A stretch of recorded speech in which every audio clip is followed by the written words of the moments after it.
So, should the monarchy still exist in 2025?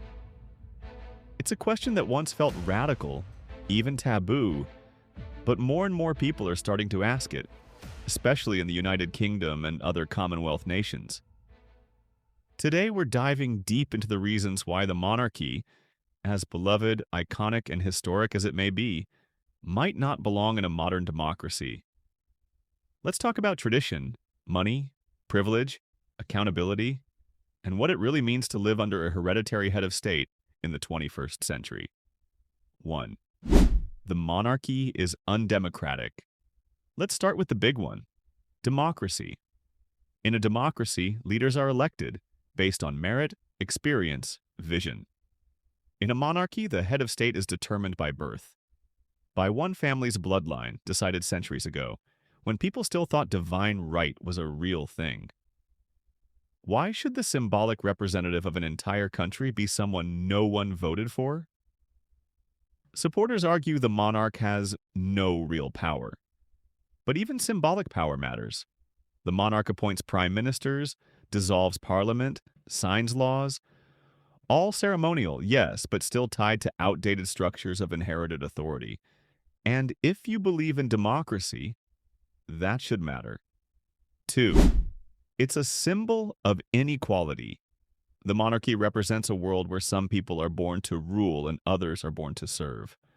That message, even if unintentional, runs counter to every modern value of equality and fairness.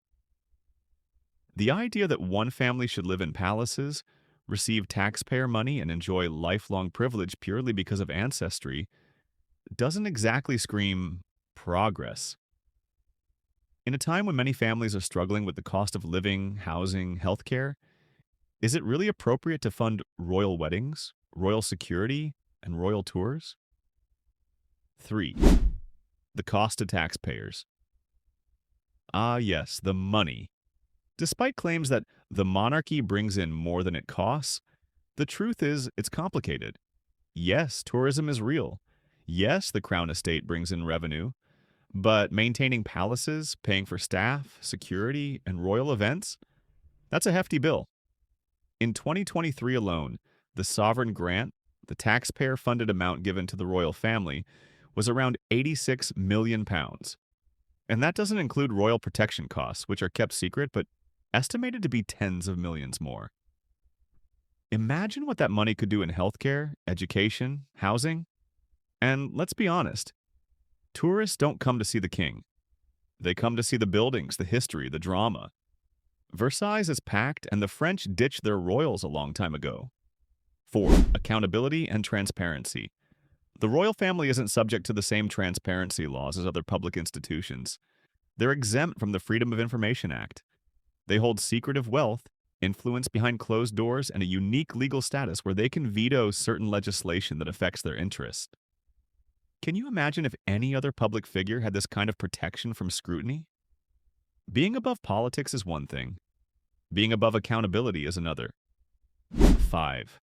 Colonial Legacy. This one's big.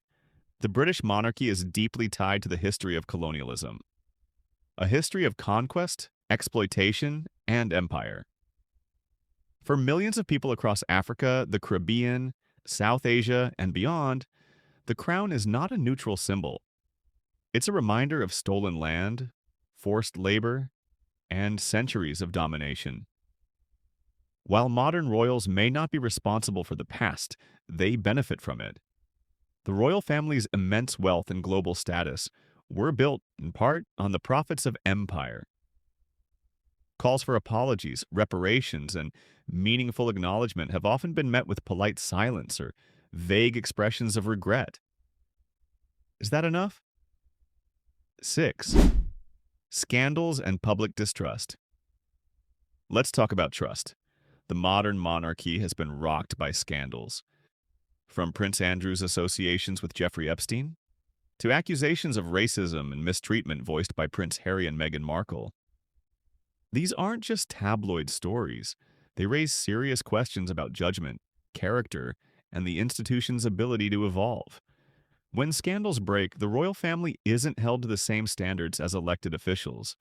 They don't face questioning in parliament. They don't step down. They simply stay quiet and wait. In any other job, that wouldn't fly. What could replace it? A republic isn't chaos. It's not a void. It's just a system where the head of state is chosen by the people, not inherited. Plenty of modern democracies have ceremonial presidents, nonpartisan figures who represent the nation but are accountable and replaceable. Ireland, Germany, Italy, they all manage just fine without royal families, and their buildings are still lovely. Final thoughts. Abolishing the monarchy isn't about hating tradition or erasing history. It's about recognizing that times change, values evolve, and the symbols we hold up should reflect who we are, not who we were. So the next time someone says, but they're good for tourism or they don't really do any harm, ask yourself, is that really the bar we want to set for our head of state? Or do we want something better, something fairer, more democratic, and fit for the 21st century? Thanks for watching. Let us know your thoughts in the comments, monarchy or republic. The debate is only just beginning.